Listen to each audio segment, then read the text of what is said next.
Blog Talk Radio.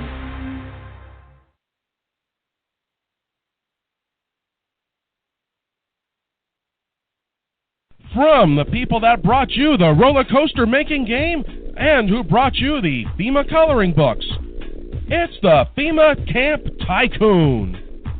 That sounds cool! Here you will have over 800 concentration camps to choose from. Wow! Of all the grounding studies, the one that really got our attention is called Electric Grounding Improves Vagal Tone in Preterm Infants. In the study, 26 premature babies in an NICU were connected to grounding wires. The heart rates of the grounded infants stabilized, and their vagal tone, a critical measure of infant health, increased by 67% with grounding. The information is provided for general informational purposes only. The contents are not intended or implied to be a substitute for professional medical advice, diagnosis, or treatment. Ground Therapy Incorporated makes no representations about the efficiency, appropriateness, or suitability of any specific tests, procedures, treatments, services, opinions, healthcare providers, or other information that may be contained in or available through the information provided. Welcome to A Billion Realities. Here's your host, Jessica Gerlach.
Hi, everyone. Today on A Billion Realities, we are talking to cancer survivor Cathren, whose own reality was flipped upside down a year ago when she found out she had breast cancer.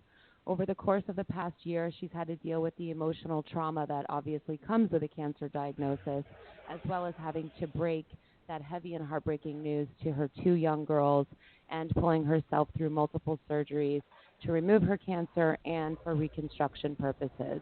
She's on today and is ready to tell us everything about her emotional journey and how she got through it. Hi, Cathren. You can introduce yourself. Hello. I am Cathren. Most call me Cat. I am now 39. I was 38 when I was diagnosed. I live in Pennsylvania. I have two girls, a husband, and just live the normal life. Amazing. So let's start off with your journey. I mean, I know that you've told me before you found this on your own, so I think that's a really great way to start out, just because, you know, your doctor didn't even really feel the lump that you found, correct? So let's hear about correct. that. Let's hear about that. So actually yesterday was marked the year that I found the lump. I am a child of many cancer patients in my family. Both my grandmothers had it. My mom also had cancer. We're not really sure where it started because it metastasized before we actually knew an origin of it. Oh, and wow. So we're just a little recap. I actually had BRCA 1 and 2 testing done. It's genetic testing to see if I carried the gene for breast cancer and uterine ovarian cancer. And that was back in, I was 34, so 5 years ago. And I tested negative to actually carry the gene for breast cancer. So I was negative. So I was like, wow, like that's awesome. You know, thinking I was I had my mind set that I was going to be positive, but I came back negative. I know nothing is 100%. I'm fully aware nothing is 100%, and I continue doing self-checks on myself, as well as when I went to the doctor every year, they would do it as well.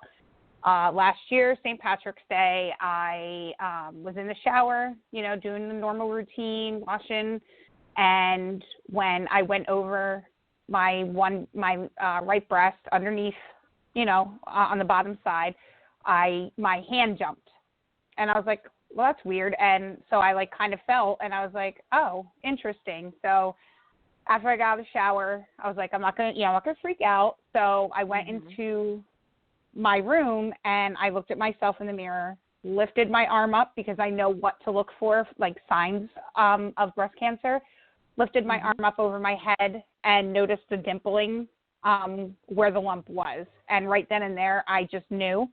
I called Chuck in, which Chuck is my husband, and yes. I asked him to feel it, see if he felt it as well, and to see if he saw what I was seeing. And, unfortunately he did see it and felt it. And from there, it was just a bunch of things being thrown at me. I needed answers, and when you find, go ahead. Oh, sorry. I just was curious. So how big was the lump? Was it like, oh, my God, how have I not recognized this before? Or was it small enough that? I can't remember off the top of my head the exact diameter of it, but it was pretty deep in. And I was a triple D. Some people may not realize what that actually is, whatever, but I was big, right. especially so it's hard. especially for my small frame. I was definitely I was definitely big, and so when I felt it, I was washing, so obviously I pushed in, and that's how I felt it. Wow. And when you do self exams, I tend to have gone a little deeper than normal just because I was so dense and full that I wanted to make sure I could feel everything, and luckily I did. Right. Thank God. So yeah. What was the first step you took after that? Did you just right away make an appointment and, get it checked out? What did you do? I actually went right to the emergency room that day, not knowing that they wouldn't be able to do anything or diagnose me or say exactly what it was right there, but it was more for so I could see it. I wanted, the ultrasound or a mammogram or something so that I could see and know that I wasn't I wasn't thinking crazy.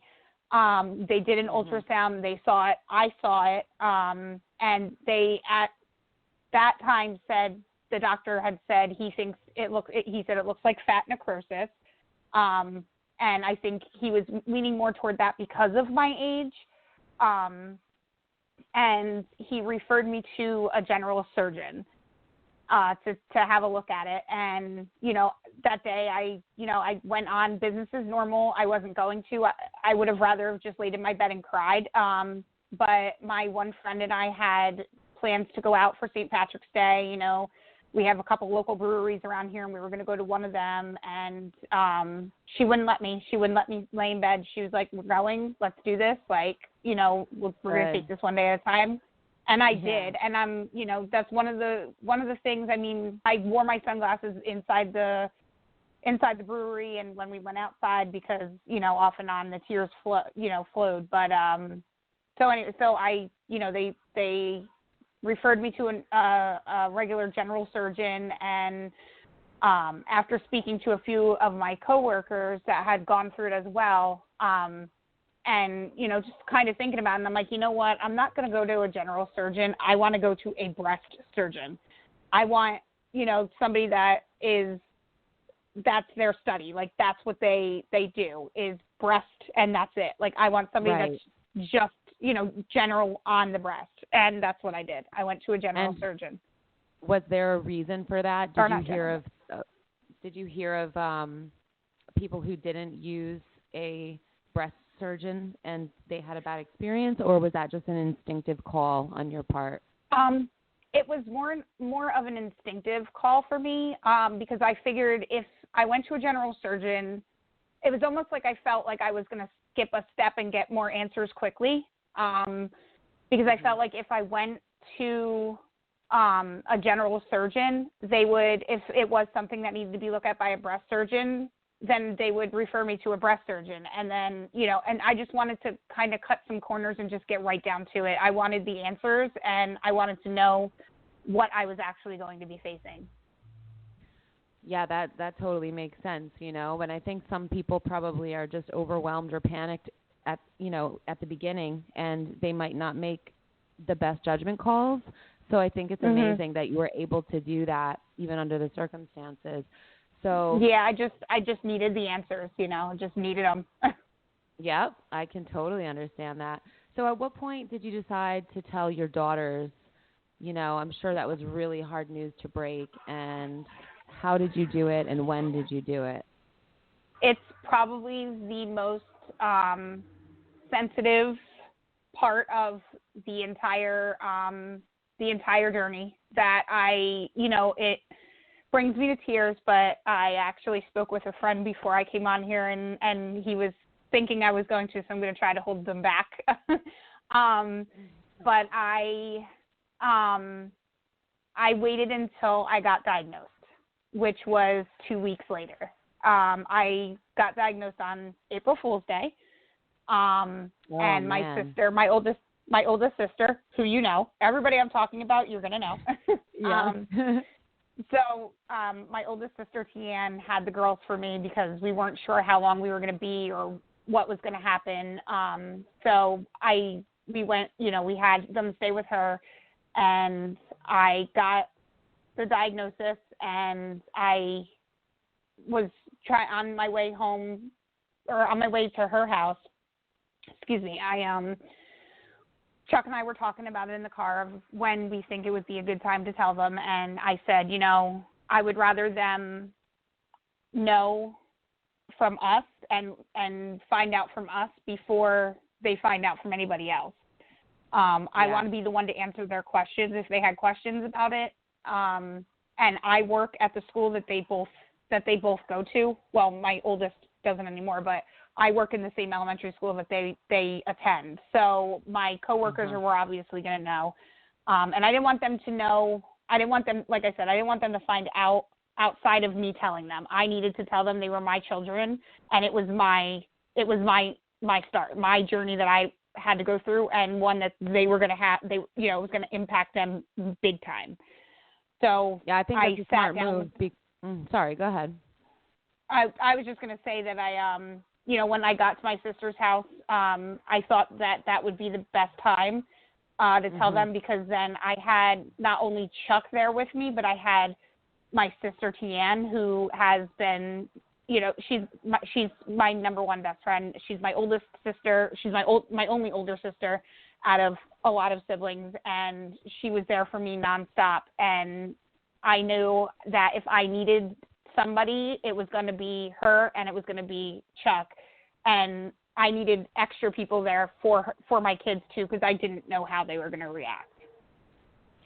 Yeah, I was just going to say, as you were speaking about this, and that you made the choice to tell them yourself, I feel like it would be so much more traumatic if they found out from somebody else, because my instinct is that it would sound like, well, it must be really bad if my mom's not telling me. You know what I mean? Right. So exactly. So yes. And so how did they react? Odd. It was very strange. My oldest, Peyton, she is 12 now. She didn't actually ask us, but she was catching on that I had a lot of appointments leading up to me telling her, and she said that she had a feeling something wasn't right. And my youngest really didn't have any emotion, but when I told them, I said, mommy has breast cancer, and I don't want you to worry about it because I'm going to come out on top.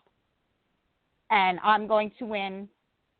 I will not allow it to win. I will not allow it to take me. And I think they held me to that. And, you know, we had a little bit of tears, some hugs, and I mean, I think I cried more than they did, but I don't know if they actually understood exactly what it was until it all started.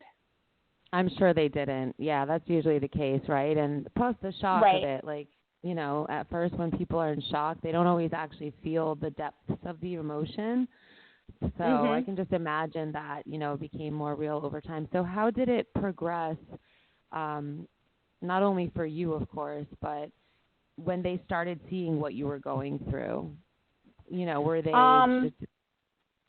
They were some of the strongest girls. I mean, not just because I'm their mom, but I have to say that these two girls are two of the strongest young kids I know to date. They were handed a lot in a few. I was handed a lot, but when I think they were handed more. They had to see me go through everything. Their summer was taken away basically because I was in bed and in and out of surgeries, and it wasn't just my world that got flipped; it was theirs too. And but they did. I mean, they held on with it with so much dignity and strength. It's admirable. It really is. That's amazing. That's yeah. You know, did they just want to help you all the time? I mean, they never really gave me a hard time. Like, they would come in and check on me and ask me if I needed anything, ask if I was doing okay. They would, you know, let the dog out and, you know, attempt cooking. They were really good. That's great to hear. You know, kids are so resilient, and sometimes we don't give them enough credit, but they can be so helpful, and they really are so resilient, even when it comes to emotional things, you know? Yeah. So how long after you were actually diagnosed, like you said, the 2 weeks later after you felt the lump, did you have the first surgery? So I was diagnosed. Yep, I was diagnosed April 1st, and I had my surgery May 9th. Okay. All right. And then what happened after that surgery? So after that surgery, I was in recovery. I stayed home. Then I had my second surgery, a reconstruction surgery in July. And then I had my third surgery. I had the August 13th, which was a total hysterectomy, including my ovaries. And then I just had my last and hopefully final surgery on February 20th. Wow. So you've really gone through a lot. That's a lot of surgeries in 1 year. You know, that's not easy. Yeah. So how would you say you got through all of this emotionally? Because, physically we know obviously that was traumatic on your body. That's a lot of surgeries in a short amount of time. But how did you get through the emotional aspects of all of this? You know, hoping it doesn't come back. Like, you know, a lot of people have a surgery and then sometimes it comes back. You know, did you just what kind of self-talk was going on there? Well, it started before my surgeries. I had, which I was very, very thankful for. I had choices, and that to me was amazing in itself. I had the choices of 3 different kind of surgeries, 3 different surgeries that I could choose from. And then when I went for all of my pre-surgical testing, like 2 weeks before my first surgery, I still didn't know what I really wanted to do. I had one surgery that was like the front runner, and then I had a second surgery that was my second option that I was kind of going with. After I had my MRI for the pre-surgical testing, they found another spot that was not too far from the tumor itself, and so that was 4 spots because I had my tumor, I had 2 sites of calcification clusters that had margins that showed precancerous signs, and then I had this other spot show up on my MRI that wasn't far from the tumor, and the doctor, my choices had gone down from 3 to 2, so I had 2 different choices, which was I think it's a unilateral mastectomy, which would have taken one breast off, and then the other breast would have been make it match, or I could have gone with the double mastectomy. And my choice was the double mastectomy without nipple sparing, because my cancer was invasive ductal carcinoma, which starts in the milk duct, and it spread into the tissue. It burst the milk duct and spread into the tissue surrounding it. So with me, I'm thinking milk ducts are connected to the nipple. I'm not going to do that. Like you said, people think, about it coming back and everything, and that was definitely one of the things that I thought about. I didn't want this to come back. I did not want it to come back, and I was willing to do anything it took for it not to come back. Like I said previously, I know nothing is 100%. I know it's not 100% that I won't get something back, but it's a lesser chance, and for me, that's better than anything. So that's why I went the route that I did. I mean, you're lucky that you did have options. Like you said, not everybody has them, and you did have a choice. And I feel like that probably is. I don't want to. It's helpful. It's still not a good. It's still a terrible situation, but it is helpful because it makes you feel like at least you have control over something in this situation. Exactly. Right? Exactly. I had control over what I wanted to do with this circumstance, and I, when the doctor told me, I'm sorry to tell you, but you have cancer, I was like, I said, I'm not going to let it take me. I'm going to win this, and I'm going to be tougher than this disease, and well, here I am. That's amazing. So now we're going to get to the other good stuff, the good part. What are the things that got you through, all the bad stuff, pretty much? All the trauma of this, the emotional, physical, all the trauma, Yeah, definitely my family.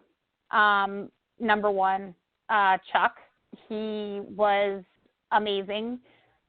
He took, the first, I want to say it was a week, he took off, and he wouldn't let me do anything, even if I wanted to. He was like, no, you're listening to your doctors, because I'm stubborn. I would be the first to admit I'm a very stubborn person.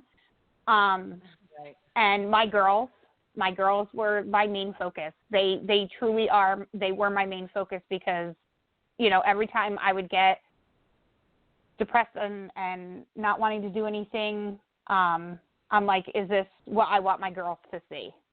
I don't want them to see it, but I would let them see me cry. I would cry at any moment. If I was feeling down, I'd cry. I've cried probably everywhere, in every store I've ever been in. It didn't matter. That's the one thing I didn't do. I did not hold anything back. Whatever I was feeling, I let it out. Well, I think that's a healthy way of dealing with it, because when we suppress our emotions, it can literally make us sick. And, you weren't, so you're just releasing them. So I think that's the healthiest, thing to do. Yes, I did fall into, which I did hide this from some people. I did fall into a dark spot, like a depression spot, in between my surgery in July and the one in August. I didn't have a summer.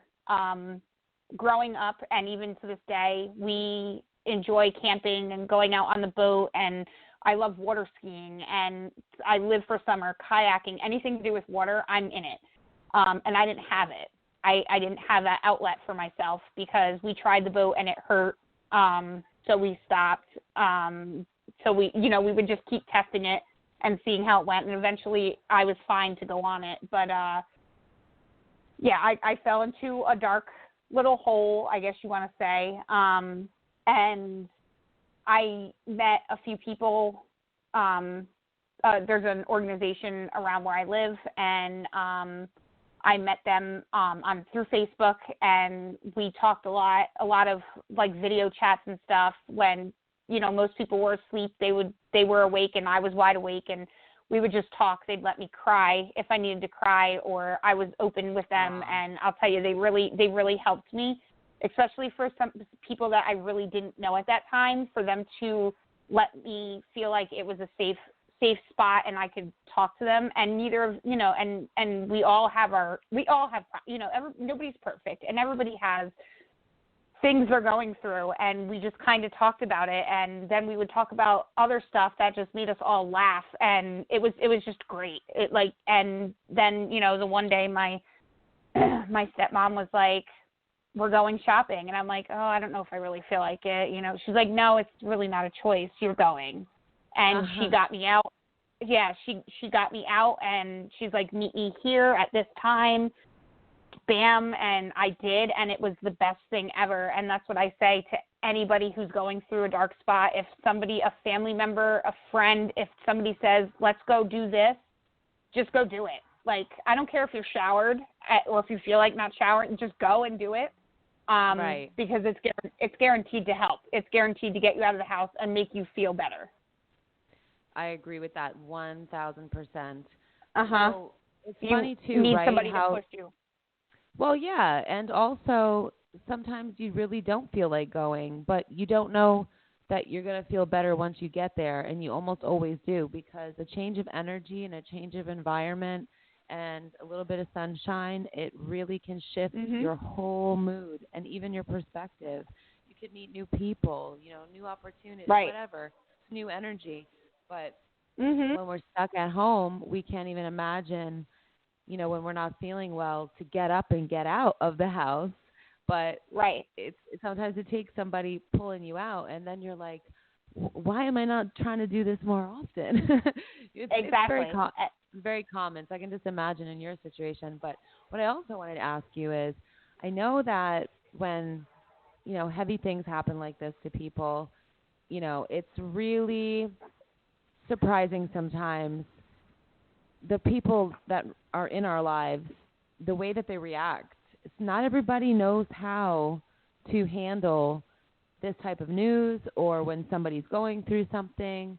And then there's other people who we would have never expected to be there for us, who are like right there all the time, trying to help us, trying to, so what was your experience like with, the people? You don't have to say any names, but, generalize.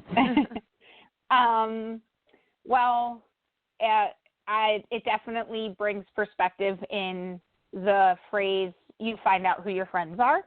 I had some who fell off my friend boat, per se, that people that I thought would be here through it all, and,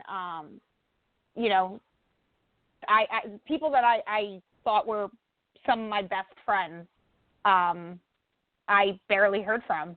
And and people that I barely knew or didn't think they would hang out or hang around were there. And it really took me by surprise, some of the people that I thought that were going to be my, 100% here and, have my back and just, I don't know, like some people really shined through. And then others were just like, they just kind of slowly just, when I first was diagnosed, it was, all there. And then they just kind of slowly drifted away. And then like to this day, I don't hear from them. And if I do, I'm the one reaching out. And it's sad because I don't feel like I need to chase anybody. I was usually, I'm a helper. I help people. Like that's how I've always been. It doesn't matter what's going on in my life. I always try to help others. Like that's just what I do. and I was now in a reversed kind of situation scenario. where, and it was hard to accept the help, but then once I did accept the help, it was like the people that really wanted to help shined through, and the ones who were just like, they shined through as well, just in a different level. Yeah, the opposite surprisingly. light, actually. Yeah. Yeah. It's unfortunate, but sometimes the universe has a way of weeding the people who are not authentic out of our lives. And unfortunately, it's when we're going through some of the worst times of our lives, obviously, in your case, the worst thing that's ever happened to you personally, directly. Correct. But, it only, in the end, it only really makes your future better because you see who's who. And then I've definitely, the people that I really don't talk to much anymore, I'm okay with it. Where before this happened, I would have been chasing them and being like, hey, what's up? What's going on? Da, da, da. And now I'm just like, whatever. Like, I'm sorry, but it taught me to just think outside of the box and not always think like everybody's wonderful and everybody, like I always like to see everybody as like genuine people, kind people, and just always going to be there and everything. And it kind of opened my mind like, okay, not everybody is like you. Not everybody's going to see things like you do. And it kind of gave me a different perspective on, how different people are, because I always see the good in everybody. It doesn't matter what they did to me, how much they would hurt me or, anything. I would always find good. And that's now a I'm great just call. like, I'm not going to. Yeah. You're at the point. Yeah. I'm not going to search for that good. If you show me an ugly, I'm not going to try to search for that good, because I know where that ugly is leading to, and I have more important people in my life that I can put my energy toward. And that's exactly what it is. It's like things like this show you who's who, and then you move forward without wasting time that you could be pouring into all of these people who reciprocate all the energy and love that you have provided and given and shared, and stop giving to the energy vampires, because honestly, people who are going to turn their back on you when things get rough or you're not providing them with, love and affection and attention anymore, instead of them just taking it and they disappear, it's a waste of time, Right. So, yeah. And I understand, like people have lives. They have to live too. I'm not the main, I'm not the main focus in anybody's life. And I understand people have lives, but it was like, a quick message, Facebook text, call, I'm not doing anything. I'm home, anything like that. I mean, I could be sleeping, I was going through a rough time, and just a quick text to say, hey, I'm thinking of you today would make me smile. And, there just were some people that didn't do that. And like I said, I thought that they would. It's sad when you think everybody has the same heart as you and you figure out that they don't. But at the same time, it just makes you... It's a good learning experience. It is. It makes you stronger, for sure. It makes you more selective as well. And it makes you focus on the people who deserve it, really. It's okay to be a giver. I'm a very I'm a very nurturing type. Like, I want to take care of people. I always want to help, but there comes a point in your life where you realize that if the person is never there when you're going through something, or is never asking you how you're doing, or just overall lack of concern about your well-being, and you're constantly concerned about them, and then on the flip side you have all these other people over here who are always concerned for you. It's like, well, I'm not going to keep, entertaining one-sided relationships. Yeah. 100% agree. Right. And, another point, like you were saying, you wanted to exhibit certain traits or characteristics in front of the girls in the way that you dealt with this, and that's, again, like, even with my kids, I don't want to teach them to give their energy or their time to people who don't have their best interests at heart. So I need to do that too. Right? So. Yeah. Absolutely. So true. So did you get into spirituality, meditation? Like, what was your break time like? When you were like, I need self-care, or No, you're spiritual. You're breaking up. I can't really hear you. Can you hear me now? Yeah, I can. Okay. I was just Sorry. asking. That's okay. Yeah, it happens. Last time the sound was terrible, so I'm just glad that we're on a better page with that. But yeah. So so what was your self-care time like? I'm sure you've been through a lot more self-love and self-care time, just for you. And was it meditation? Was it going to get your? I honestly didn't really take a lot of time for myself. I really just sat and watched TV. I would I would be, friends would come over, and my family would, stop in and see me. I didn't really go out much because I was afraid like somebody was going to hit my chest, or, with massages, you need a medical massage after this. And, I just wasn't, and with all of this being new, I didn't want anybody to see me. I'm still kind of adjusting to that. I still have a hard time looking in the mirror and seeing myself. It's taking a lot of time to get used to it, but eventually I know I will get there. It takes time. I didn't really take much self-time because I had my girls that I kept me busy, per se. Like, I would spend time with them. I would, try to do as much things with them as I could, or they would come and lay with me and watch TV with me. And, for that was most important to me, was just spending time with them while I was home. Right. Excuse me. Okay. That's nice. I mean, I think that's, your self-care time was with your kids. And that's one of the most fulfilling. Cuddling with your kids is the best therapy, or your animals, right? So if you're an animal lover. We did wind up getting, we got a Rottweiler like a month after my first major surgery, and I'm like, I don't know what we're thinking, but let me tell you something though. This dog she'll be a year old tomorrow.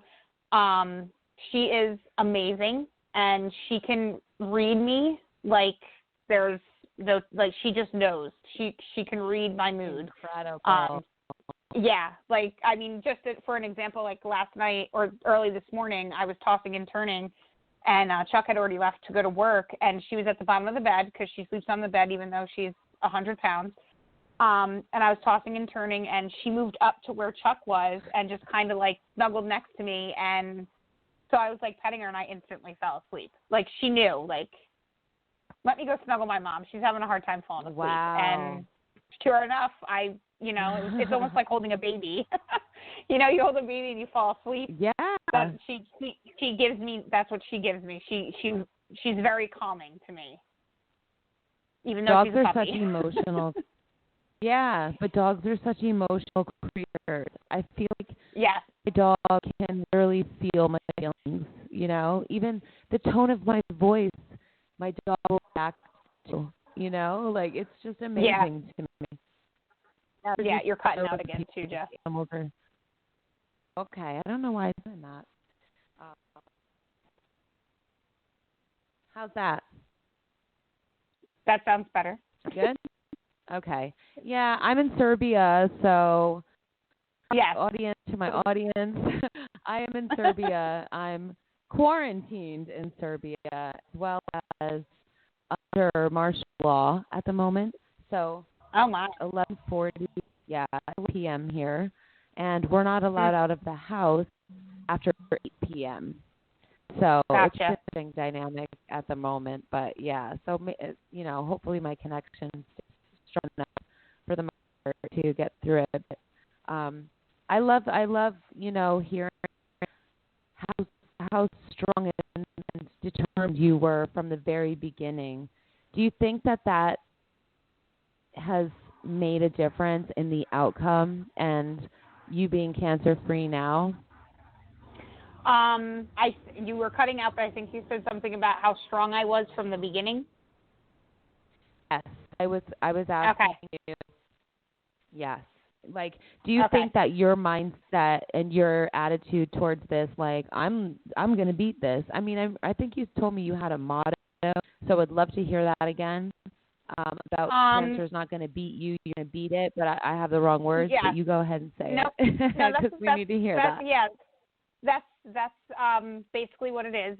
I had my mind set, and I was not going to allow cancer to take me. I was going to beat cancer. Cancer wasn't going to beat me. I believe that my mindset definitely got me through it all. And because a lot of things, I feel if you have your mind set on something and you follow through with that, you'll overcome it.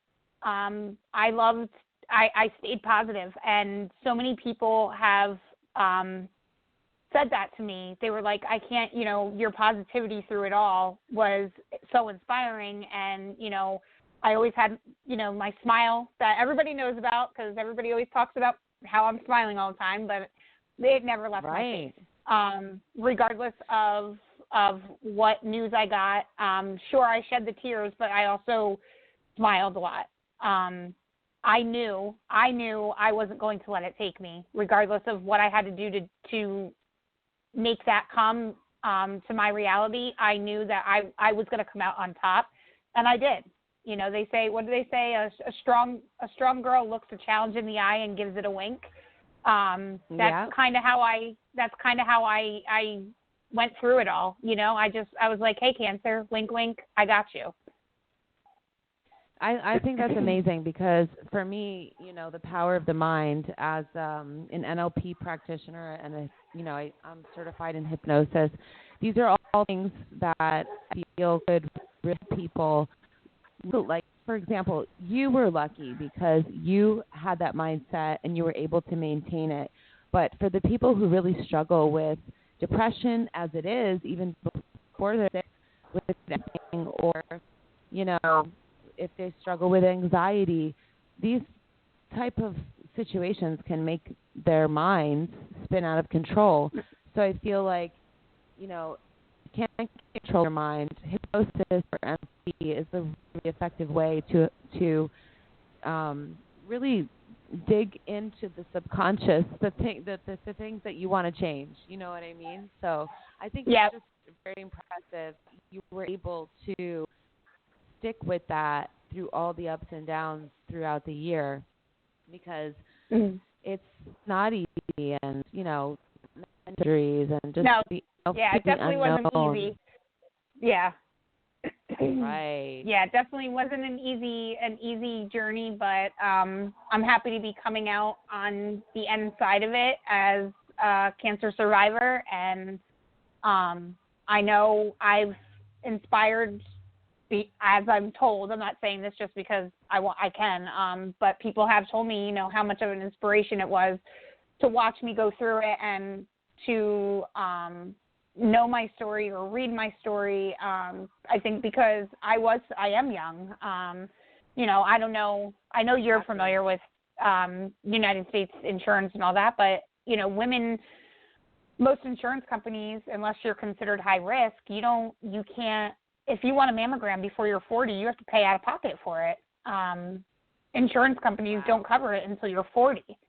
And my doctor said, she was like, I'm surprised. She's like, if you wouldn't have told me where your lump was, I would have never felt it.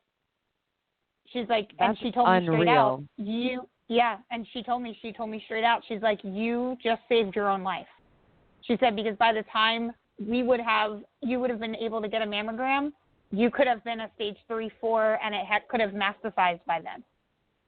Excellent. So what is your – so that brings me to a perfect next question. What is your message to women under 40? Like, how do they check for it? What's the best way to do it? I'm going to say know yourself. Touch them. They're yours. Yeah, that's good advice. They're part of your body. Right. They're yours. You own them. Touch them, play with them, know them. The more you know them, right. the more you know them, the more likely you're going to feel something that wasn't there a month ago. Absolutely. Yep. And, you know, all your doctors, you know, when you go for your yearly exams, your doctors check them. But it's your job to, as, you know, the owner of them, to check them every month. They say, you know, do it around your cycle, or, you know, put up something that will make you remember to do it, which is why I chose, and most women choose, you know, after your cycle or right before your cycle, because that's when, you know, your breasts do tend to show more, and it gives you a reminder. Like that's something that comes every single month, and that's something that, you know, when you do it in the shower. When you're in the shower, that's when I did it. Only I didn't just do it once a month. Like, I was constantly making sure, because, you know, I didn't know. You never know, and it was always in the back of my mind, because I had and you had it in the family. Ran in my family. Yeah, right. Yep, makes sense. I lost one of my cousins at an early age. I lost my mom. My mom was 46. She lost her battle to cancer. Wow. And I mean, even both my grandmothers. My one grandmother was, I believe, in her later 60s. I might be wrong. And then my other grandmother was in her early 70s. Like, to me, that's young. You know, I was in my 20s having my babies, and I lost both my grandmothers and my mom before them, or, you know, in between them. So all from cancer. And it's like, no, that's not okay. And, you know, that's why I was so proactive with it. Like, I just felt them all the time. And I'm glad I did. That would make me paranoid and be not that it's paranoid, but I'd be checking too, because I was overzealous in touching my breasts, you know, for all good reasons. You're making my show really, really interesting. It is okay. The men are like, yeah. I mean, that too. Have your man do it for you too. Let him know. I mean, you know, you never know. If they're well, he knows what they feel like, right? So exactly. And I mean, a lot of I've heard that too, where a husband has felt it, and they were like, "Hey, what's this?" You know, and I mean, I've heard that too. Yeah. Yep. So happens. I mean, whether it's your man doing it or you doing it, like, there's YouTube videos out there that are great to show you to show you how to check. To do a self-check. There's YouTube videos out there, like Sloan Kettering has one. I mean, breastcancer.org and Susan G. Komen, like they all have videos that show you exactly how to do it. That's great. Plenty of resources out there that actually shows you, you know, they show you how, you know, the circle motion, how to work into the breast. So definitely checking underneath your armpits, because that's where your lymph nodes are, and so they check I've that. Heard this. Yeah. So, you know, discharge coming out of the nipple. I didn't have that, but that's a sign. You know, that's why they, you know, they do all of that. There's reasons behind everything that they do when they go and touch your breast when you go to the doctor. Right.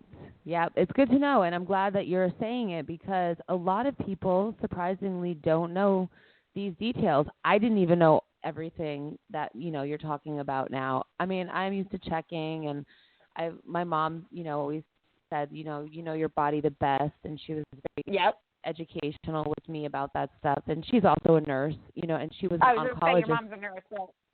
Yeah, exactly. And she was in oncology for like 15 years. So I had her pretty well on my back for a long time about and even precautionary measures and all this. Right, and even checking while you're standing up versus checking while you're laying down and with your arm up and then with your arm down, because it gives it moves the tissue.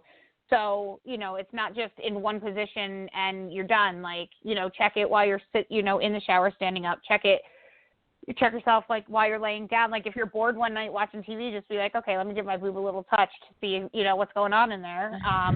It's just, really, honestly, like that's what I did. I was constantly that's exactly checking them. You just never know. You never know. And with all that with all that history in your family, like you have to, because that's the biggest indicator is if you've had close, especially numerous, who've had it. Yeah. So it's just really amazing that you found this on your own, and you even when you went to the doctor, she didn't feel it actually, and you were like, no, it's right here. She was like, yep. Oh my God, yes it is. And then when I showed her, even when I told her about the dimpling, she was like, wow. She's like, I'm really impressed with you. I was like, thanks. Well, let this be an even greater message for women, especially because you know your body the best. You can just get a feeling when you find something is off, you feel something off, and you absolutely cannot just take one doctor's opinion and walk away if they say, no, you're good. Well, no, because if you don't feel like you're good and your intuition is telling you something is not good, definitely get a second or third opinion. Never, ever question your own intuition and just your own gut feeling and knowing. Right. I say that with myself, and they say that, with a mother's intuition. I fully agree. If I don't agree with something, I'm going to go have somebody else look at it, because I fully agree with trusting your intuition. Most definitely. Me too. Because 9 times out of 10, it's correct. Yeah. And I'm not saying that some people are a little more in tune with their bodies than others. I feel that I'm a person who is very in tune with my body, but I don't know that I always was. Like, I think that came with age and experience, but I know when something doesn't feel right, or, I can even feel when I'm getting sick. Like, even before I'm sick, I know that I'm coming down with something, which I shouldn't even be talking about right now. I'm not sick, anybody. Right. I don't have the coronavirus, okay? I'm just saying, in general, when I do feel I'm coming down with something, like, I almost always know, like, I'm getting sick. I could feel it coming on in my body, and then I'll just, like, load up on a bunch of vitamins and some elderberry syrup and some vitamins. But, like, when it comes to cancer or anything more serious, you really need to trust your own judgment and your own guidance, for sure. Yeah. But you were lucky absolutely. because you were lucky because even though you had to be persistent with her, she did eventually see it, and she wasn't like, no, you're fine. Because I'm sorry to say it, but doctors will often brush people off and be like, you're fine, don't stress, Yeah. No, they were good. It might have been because I used to work there, but I'm not sure. But she just said, I don't feel it, and I felt, like I pushed in and I took her hand and I was like, it's right here, and she felt it, and that's when she was like, wow, like I would have, and that's when she praised me. Like, she never doubted me. She just was saying, like, she didn't feel it, and that she was glad that I was so on top of things, because she said, if she would have just done a normal test, like she would have, like a breast check, she said she probably would never have felt that, and would have just, like on a normal day, she would have she would have just been like, you're good, you know, but yeah, she never doubted it. Yeah, I think most of them, they don't do it on purpose, even when they miss a diagnosis or, or they don't recognize something for being a problem, even though right. It just baffles me sometimes when on those occasions when a doctor will deny a patient no, something is wrong. And the doctor will just be like, well, no, because all the tests came back positive. And it's just like, no, you got to listen to people because they know right. themselves and their bodies the best. It's the yeah. same with our children. Like with kids, it's like when it's not right with your child. Oh yeah. To like vaccine injuries or illnesses related to different things. I mean, I don't want to just talk about things. I'm just using that as an example. But when a parent is like, no, I know something is wrong and it's related to this and this or that, and doctors will often say, well, no, that's all normal. And the mother's like, no, it's not normal. And I know my child, because we get to know our babies as well as we get to know our own bodies. You know how that goes. It's totally instinctive. It's like intuitive, instinctive, So, yes. Well, yes, I definitely agree. Yeah. So what would you say kind of keeps you moving forward in the way you are? Do you feel like, okay, I beat this, it's done, it's gone, I'm good, and now I get to just move on to like, no? At this particular point now, I'm actually able to see the Facebook memories popping up. I was always an open book, always.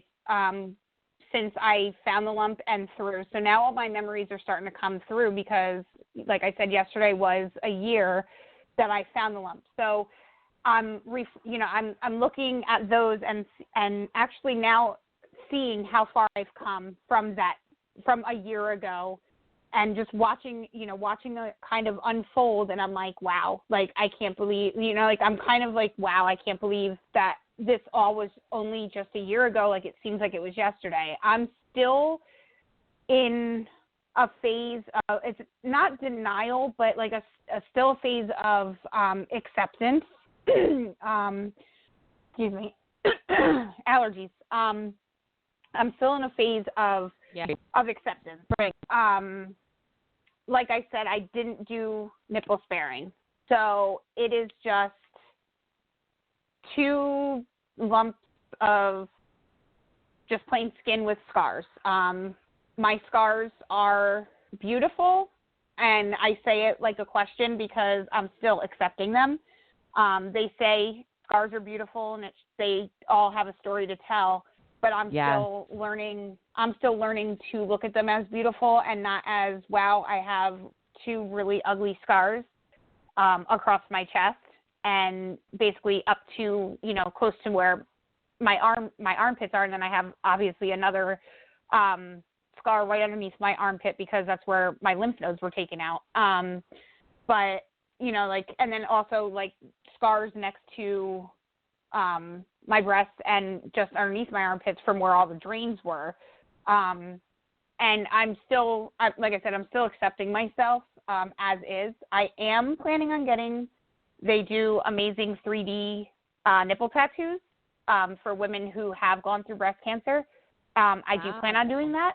And I think, and my plastic surgeon thinks that once I'm able to get those, which should be not too long from now, once this last surgery heals, I should be able to get them. And he said that once I put them on, that will be a target to look, and I won't really look at the scars anymore, but it'll actually look, like normal again. That's new normal, incredible. I should say. Yeah. Right. So your new I'm normal. excited to get those. I hope I don't go over the top and showing people like, hey, look at these, look at my tattoos, like look how great they look. Like, That's hilarious. Because that's the kind of person I am. Look at But like I mean, anybody, and it's funny. and as many people that have asked me to, and to be honest, I don't mind if it's a friend that's a guy or a friend that's a girl.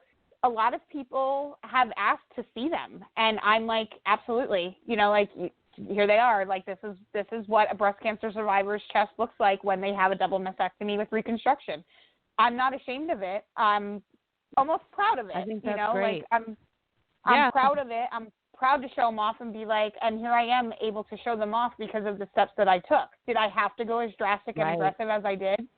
Probably not. But it was the decision that I had to make. That's what I was thinking to myself, because I was like, I'm at that time I was 38. I have 2 young kids. I have a young family. I am one of 9 siblings. I have so many friends who I love and cherish with everything, everybody in my life that I'm here for. Right. And that's why I took the most aggressive approach that I could take, because I'm young, I'll heal, and I can move forward.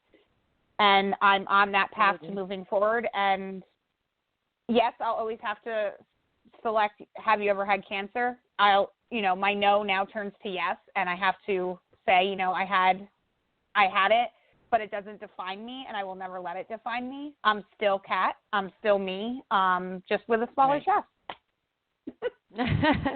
And are you happy about that? Does it feel good? I am. In light of everything, I'm extremely happy that I am smaller now. Right. It actually has helped a lot of other issues that I was having with my body, like back pain and migraines. I had indents in my shoulders, and now it's not, lighter version of them. It's a weight lifted off of my shoulders in more ways. Literally. It's a lighter version of the girls.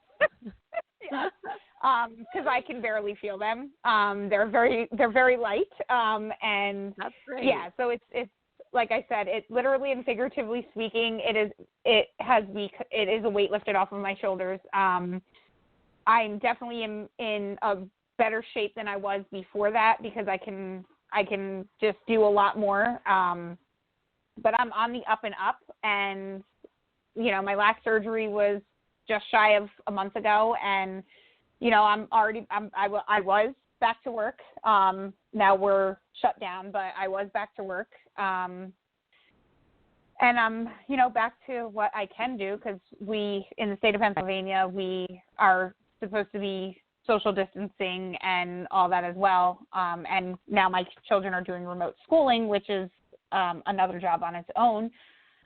Yeah, mine too. But yeah, I work with children daily, just not my own, and it's a completely different ballgame.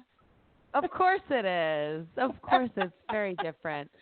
Okay, so since you said there's nothing that's off the table, like I have to ask, so what was it like getting used to the lack of sensation?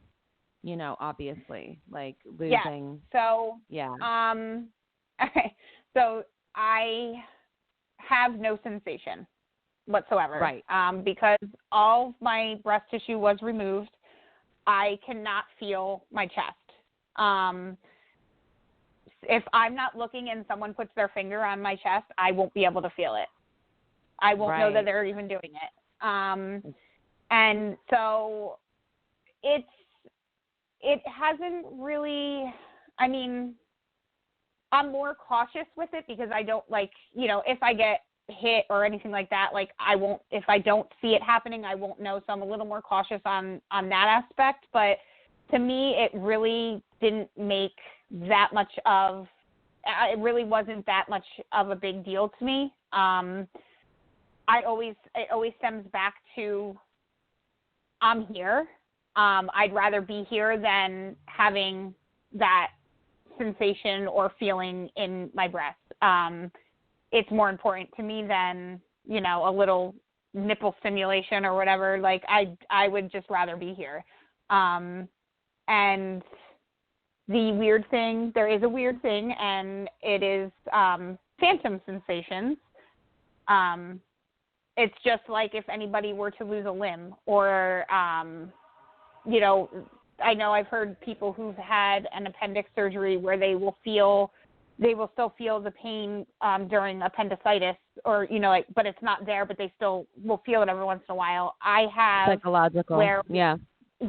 I have phantom sensations when I'm cold. So I will that's feel, the reason I asked. Yeah. I'm listening. Sorry. I will feel my nipples get hard. And I'm like, how?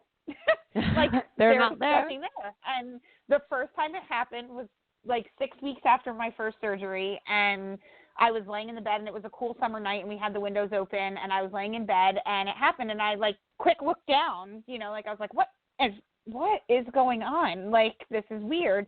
And like I didn't cover up right away because I wanted to like just feel it, and I was like, this is really strange. And then I put like a blanket over me, and it went away. So and I still have it, not as frequently as I did when it first started happening, but I do still have it. If I get like, I have to actually get super cold in order for it to actually feel like they're hard.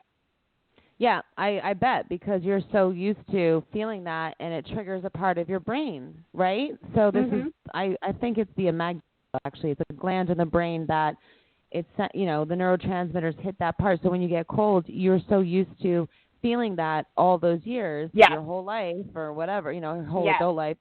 And so your brain thinks you're experiencing it again. And the reason why I find this really interesting, and the reason I asked you about that, is it came to my mind because I did see a documentary one time on people who actually, it's like some type of disassociative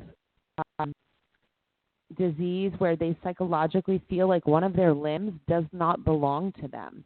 But alternatively, people who have lost a limb, they feel like it's still there, like almost like what you're describing. I mean, it's the same idea. So how do you deal with that? Is it just something that comes and goes, and you just, you know, don't really think about it after, or is it like super freaky at first? Well, when it first happened, it freaked me out because I was like, what is going on? This is weird. And I mean, I basically do what any woman would do to stop it from happening. I grab a blanket, I put a sweatshirt on. I still treat it like I would if they were there. Just because if I don't, it doesn't go away. It's not like it happens and then it just goes away. Wow. Like when I get cold, it's there until I warm myself up. So I'm pretty quick with that. But I also have on the other aspect, I have hot flashes as well. So it's like I'm a whole hot mess. Like I can go from freezing to sweating like profusely, and then, you know, back to freezing again. So, you know, it's like on with the sweatshirt, off with the sweatshirt, on with the sweatshirt, off with the sweatshirt. But I tend to run hotter, luckily anyway. So it's very rare that it happens. It was rare that it happened prior, because I am always usually hot. I mean, my friends and I joke about it because, like, when we're on calls, I actually turned it off for this call. I have a fan that blows on me all night long, and we call it my hot flash fan. And my phone picks it up. If I don't talk, it picks it up, and apparently it's loud in my speaker. So I made sure I turned it off so that it wouldn't interrupt this. So yeah, my hot flash fan. That's for my friends. That's a little shout out for my friends on the Riff Raff. I know some of them are listening, so, you know, I'm not going to call them out by name, but I'll just say my friends on the Riff Raff. I made sure I turned it off. That's good. So, but yes. Go ahead. I know. I was just going to ask. So, what do you think your girls took away from this entire process, knowing where you're at now and the way that you approached it? You know, I can say that I can't say, I don't know what they actually took away from it, but I'm going to hope that they took away that I hope that I am somebody that they can look up to, be inspired by, and when faced with a challenge that has an unknown outcome, that anything is possible, and to just keep your mind positive, and that they can do anything that they put their mind to be honest. I hope that that's what they can take out of this. They're young, so they're not really into it, but that I'm going to be on their behinds when it comes time for them to, make sure that they check and stuff, and I'm going to make sure that they get tested genetically, because now that they are candidates for being high risk because their mom had it. So they'll be able to get mammograms earlier and be able to get the genetic testing done at little to no cost, because they are considered high risk. So, I'm going to, they are young, but that doesn't mean that, because cancer doesn't have an age restriction. So I can attest to that. I'm young for, the quote unquote breast cancer. I fall into that young category, but I know there's young girls younger than me who have been diagnosed with it. So, absolutely. I will, just let them know, this is what you have to do. Show them exactly what they have to do, what they have to look for. And I know that, like, my girls and I are super close, and I know that if they were to find something not normal, they would definitely come to me and be like, hey, Mommy, like, what is this? Or, can you look at this for me, or something like that, which is great, because I love that we have that. Yes. They'll let me know when something's wrong. Absolutely. So, I think that's so important, because if they're ashamed or embarrassed to tell their mother, that's right. I just feel it's important that they're going to come to you, if anything. But, hopefully never. Right. You're almost, you're young, but not as we're an adult. You're breaking up a lot again, Jeff. Hopefully they won't have to experience any. How's this? That sounds good. Is that better? I can hear you, yeah. Okay. Okay.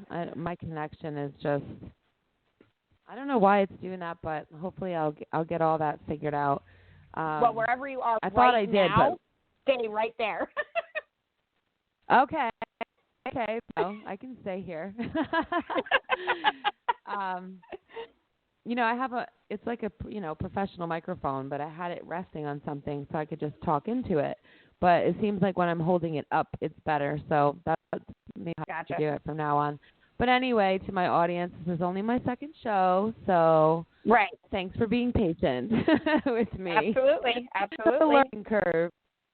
Yeah. Absolutely. Plus, got to start somewhere. Terrible. Yeah. I'm not the greatest with technical anything, so for me, being able to set all this up on my own was like a whole challenge in itself. I could talk about anything. I could talk all day. You know what I mean? I could talk all day long to anybody about anything, but try to get me to do some technical stuff, and I'm like full on panic. We all have our forte, right? What did Albert Einstein say? If you judge a fish by his ability to climb a tree, he'll live his whole life thinking he's stupid. Right. Exactly. Yeah, there you go. That's me with technical stuff. But yeah, no, I'm so happy that you've been on the show today and that you got to share your story. And why don't you tell the audience the name of your journal, the Cancer Journal, if you want people to follow it. Yeah, it's just simply it's simply called the Cancer Journal. Oh, right. Okay. I really didn't have any quirky, cute little names for it, because it's basically it's my cancer journal. I have slowed down on the posts as of right now, because I am busy with my with all the schooling and stuff like that, and then I had my surgery, and then now this is going on, so I haven't been posting in it as much as I was. I was posting every single day. I'm pretty sure I'm up to where I told my children, or the choices. I think the 3 different surgeries that I had to choose from.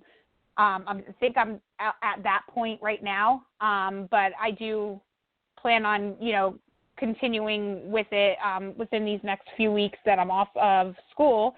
As my girls are doing their work, I'll work on that because it's quite easy because it's just coming right from me and onto, a doc that I have set up for it. And it definitely goes into a lot more detail, everything, that the doctors said and why I had to have the hysterectomy and, stuff like that. So. Wow.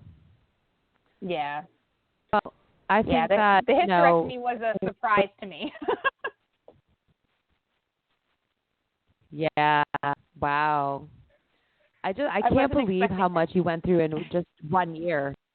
Yeah. Yeah. 1 year and all of that happened, It's like such a life-changing, life-altering experience out of a year. And it just shows you how much you can do or accomplish or come through in such a amount of time. People can be really stuck on one chapter of their lives, and it's like, no, think about how much happens in 1 year, Right. I overcame a lot. Yeah, you were literally diagnosed, had surgery and reconstruction, and pretty much gained your life and your vitality back all in 1 year. So, it's an amazing story. Mm-hmm. Yeah. What are you continuing to do to stay positive, keep your vibration up? What are the things that you enjoy that keep you just happy and positive? I love being around people, that's why this is kind of hard at the moment, because now I'm literally stuck in my house once again. And I just enjoy, I enjoy being outside and being surrounded by people. It could be because I grew up in such a large family that I always had somebody around. Right. And I love doing different things. I'm adventurous. I love trying new things. And as of right now, it's at a halt because we can't really do much right now. Nothing's really open. Even our local parks are shut down. And I love to read. Reading is my escape, for sure. Because it puts you into it's almost like it puts you into a different world and somebody else's world, and you can escape whatever it is that you're going through. You can just, and I don't even know why I forgot to say that. I read a lot of books on breast cancer and cancer books and survivor books, books that other breast cancer patients went through, their stories. That was pretty amazing because everybody's story is different. Everybody's story is different. Yeah. There's not one that is exactly the same. It's always a different story. Amazing. And and to read everybody else's story and how they did what they did and how they chose how they did or what they did and went through it, and I didn't need chemo or radiation because of the choices that I made. And that was one of the reasons, why I went the route I did, because then it cut my chances of needing radiation or chemotherapy down. And then once my tumor score came back, it showed that I was in the middle, and my board of doctors, luckily I live real close to Philly, and luckily I have some of the best doctors that, anybody could ask for, and they all kind of congregated and were thinking about it, and were, they put out all these perspectives, and then they came back to me with an answer of whether or not I would need chemo, because they were thinking maybe 6 rounds of chemo, and I was like, no. And, overall everybody said, she probably won't, it probably wouldn't make a difference whether she had it or not, so, let's choose not to have her go through it, which was so uplifting. I made made me realize that my choice that I made was even that much more of the better choice for me. But now I love, like you said, I love talking. I've always been, from when I was little to today, like I'm a people person. I love being around people, and just good company, and I'd say watching TV, but it usually puts me to sleep. You need the social stimulation, the interaction. Yeah, I love being. I'm a very social person. That's what keeps me going. And my friends are awesome. My family is amazing. I'm surrounded by the best of the best. And I'll tell you, if I didn't have them, I don't know where I would be today.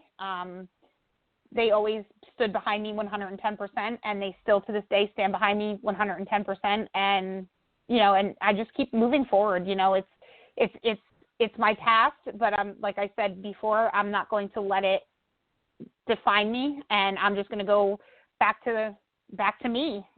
Back to the person that everybody knew before it, and I'm going to be that person now. It was a hiccup in my life, and it's time to keep moving forward. No, you have such a great attitude with it, and I think that, it just brings up so many topics in my mind, especially doing this show. And, because the reason is this, a lot of people struggle with mental health issues. And I really feel for anybody who has to go through this, but it can definitely obviously trigger depression, anxiety, but imagine the people who already struggle with that and then they have to go through this, and it makes me wonder if that's why some people don't stand a chance. Because I actually do have anxiety, and I was diagnosed with it. I had it when I was younger. When we were growing up, it wasn't really a thing to be diagnosed with. As much as it is today. After my second daughter was born, I went to the doctor, and I was, I told him, I'm having, I lay down at night and I can't seem to, my mind races, and it takes me 2-3 hours to fall asleep. I've always been this way, but, so-and-so told me, maybe you should talk to a doctor. And he's like, well, that is a form of anxiety. And I had really, really bad OCD. So I am on medicine for anxiety. So I do have anxiety, and I went through it. I went through cancer with anxiety, but it definitely spiked it. I'm not going to say, I would never say that it never spiked my anxiety. It spiked it a lot. Okay. But like I said, it was, everybody's different. And with me, it was like, I'll just take it one day at a time and just push through it. And that's what I did. I mean, it's amazing that you were able to kind of tackle your mind, even going through the anxiety. And I can just imagine, like, my anxiety, how bad it would be if I was facing something like you did, So I can just imagine having been diagnosed with it, like you said, but I just give you so much credit, and your strength and your attitude and your own knowing that the power of mind was going to get you through. I feel like that's exactly what it was. It was like you never let it consume your mind. Absolutely, because I personally feel that whatever you have your mind set, however you have your mind set, that's what's going to get you through anything. I agree. Yeah, like worrying is like a rocking chair, or whatever that saying is. What is that saying? Something about. I'm not sure if I know that one. I've been in Serbia too long. I always say it too, and now I always say it too, and now I can't think of the saying. I'm going to have to get back to you on that one. That's okay. But something. There's a saying, and now I'm drawing a blank, obviously. But yeah, it's that's okay. It's not.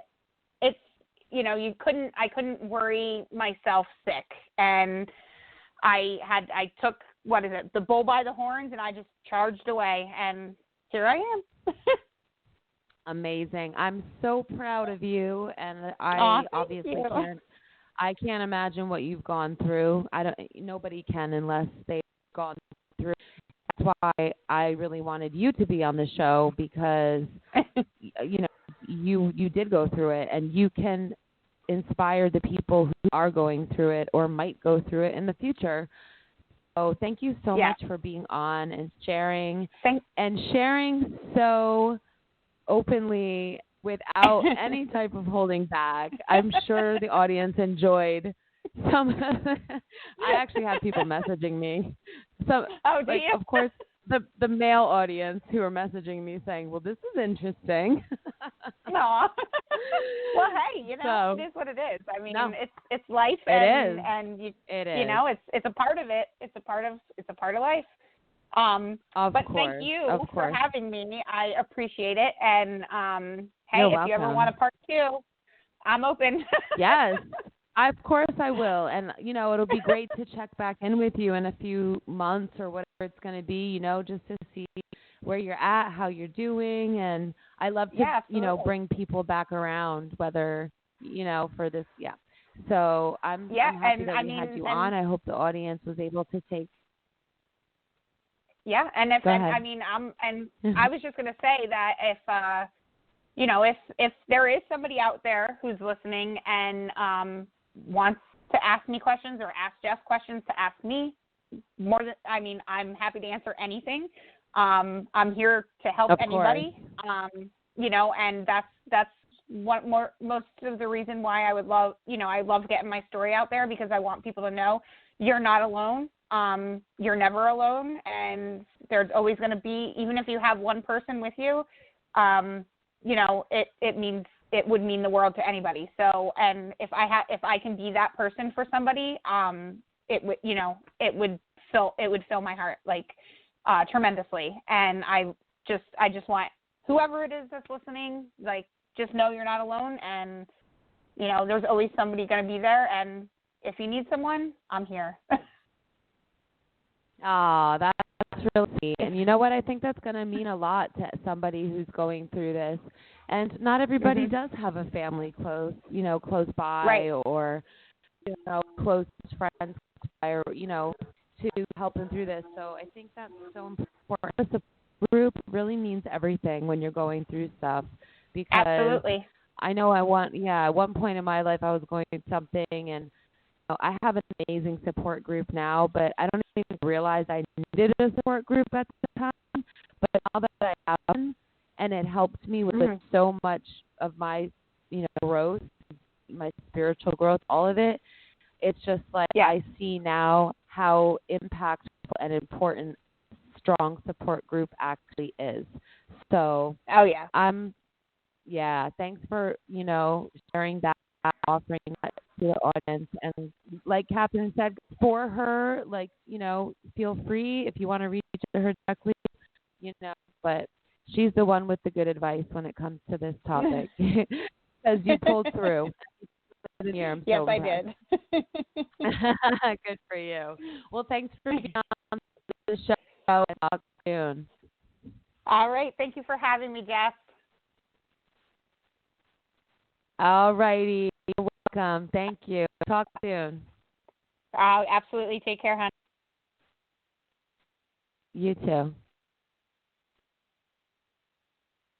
Hey everyone, come check out the Proof Negative radio show here on freedomizerradio.com, Monday through Thursday, 9 p.m. to midnight Eastern, 6 p.m. to 9 p.m. on the Pacific Coast, as we fight the New World Order and rock the health freedom world together.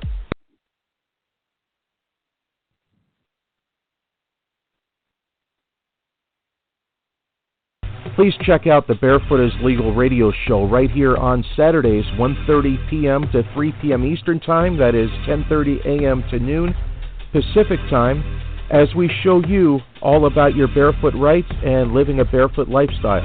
And for more information about the 501c3 nonprofit